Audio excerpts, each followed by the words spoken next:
حضرت سری سکتی رحمۃ اللہ علیہ درخت کے نیچے بیٹھے تھے، تو درخت سے کہنے لگے کئی دن ہو گئے ہیں کوئی نصیحت نہیں کسی نے کی، تو چل تو ہی کر دے کوئی، میرا دل سخت ہو گیا ہے۔ تو اللہ نے درخت کو زبان دی، وہ بولنے لگا۔ یہ جو نصیحت ہوتی ہے یہ نفع دیتی ہے، آپ کے کانوں سے بات ٹکراتی ہے تو دل میں ایک دفعہ جاتی ضرور ہے، یہ مزاج ہوتا ہے۔ ہمارے بزرگ نہ چل کے جاتے تھے، چل کے جاتے تھے اور جا کہتے تھے کوئی نصیحت ایک ہو جائے، چل کے جایا کرتے تھے تو نصیحت ہو جاتی تھی۔ حضرت داؤد طائی رحمۃ اللہ تعالیٰ علیہ ارشاد فرماتے ہیں کہ ہارون رشید بادشاہ آیا، کئی جگہوں سے ہو کے میرے پاس آیا، تو میرے ساتھ ہاتھ میں لایا، سلام لی تو بھی ہاتھ پکڑے ہوئے تھے، تو کہنے لگا حضور کو نصیحت کر دیں۔ تو میں نے کہا نصیحت کیا کرنی ہے، تیرے ہاتھ بڑے نرم و نازک ہیں، دیکھنا کہیں جہنم میں جل نہ جائیں۔ کہتے ہیں وہ نصیحت میں نے کی تھی، لیکن جب وہ میری نصیحت سن کے رویا نہ تو اس کے رونے سے میں نے بھی رونا شروع کر دیا۔ تو میں نے اسے کہا نصیحت میں نے تجھے کی تھی، لیکن دیکھ اس نے میرے دل پہ کتنا اثر کیا ہے۔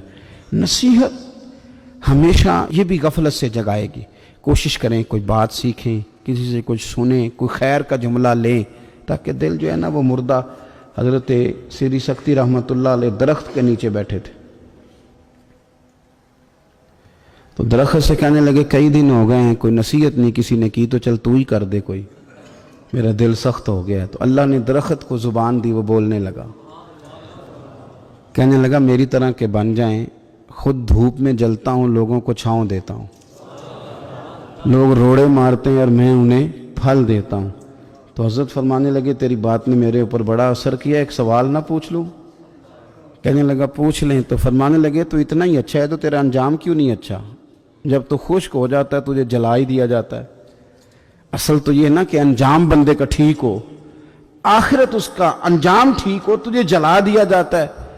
تو کہتے ہیں درخت کہنے لگا حضور آپ نے تو مجھے کہا تھا نصیحت کرنے کا، اب آپ نے مجھے شروع کر دی ہے اور میری نبض پہ آپ نے ہاتھ رکھ لیا ہے، بڑا اچھا کیا مجھے آپ نصیحت کر رہے ہیں۔ کہنے لگا حضور میرے اندر بڑی خوبیاں ہیں پر ایک خامی ہے، جس وجہ سے میرا انجام ٹھیک نہیں ہوتا، میرے پاس استقامت کوئی نہیں، جدھر کی ہوا ہوتی ہے میں بھی ادھر کا ہی ہو جاتا ہوں۔ اگر کہیں استقامت ہوتی تو پھر میرا یہ انجام نہ ہوتا۔ استقامت اختیار کریں زندگی کے اندر، استقامت جو ہے وہ انسان کا انجام ٹھیک کرتی ہے۔ اللہ کے حضور دعا ہے مالک کریم ہماری حاضری کو قبول فرمائے، ہمارے حال پہ رحم فرمائے۔